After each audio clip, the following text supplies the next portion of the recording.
Having recently returned from a relief camp, 65-year-old farmer Mohammed Lashari and his family are surveying damage caused by the floods and trying to make their house a home again.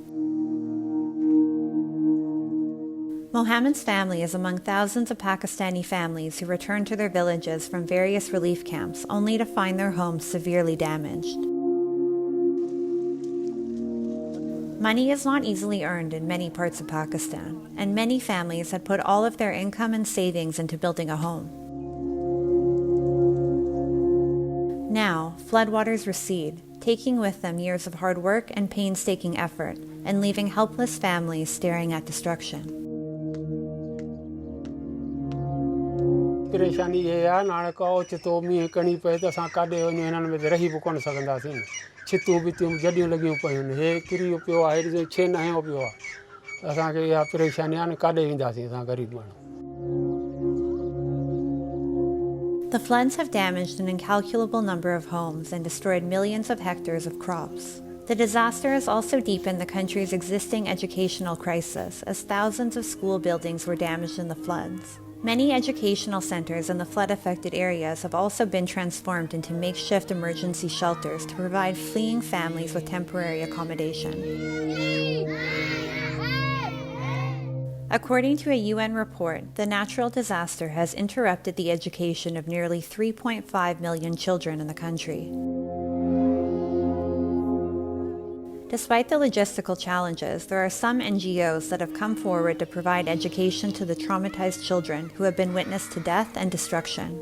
In Balochistan's provincial capital of Quetta, dozens of children could be heard reciting lessons taught under a tent at a relief camp, where a local NGO has set up a temporary school to bring the classroom to the children.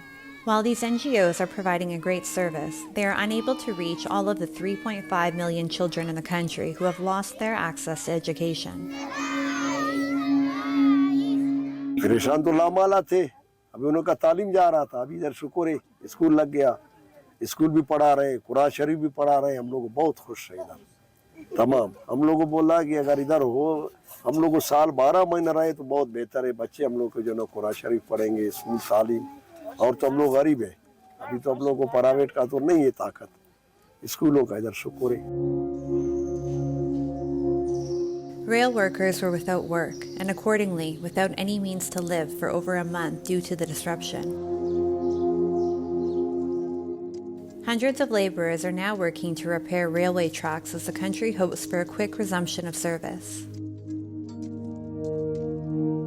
यहाँ पे ये सैलाब की सूरत हाल की वजह से जो ट्रेनें बंद हो गई थी उनकी बंद होने की वजह से सन्नाटे हैं स्टेशन के ऊपर जिसकी वजह से आवाम का रोज़गार जो है ना ठप होकर रह गया है. हम दवा गो हैं और कामे वालों से अपील है कि जल्द से जल्द इसको बहाल किया जाए ताकि जो है आवाम का रोज़गार जो है वो चल सके.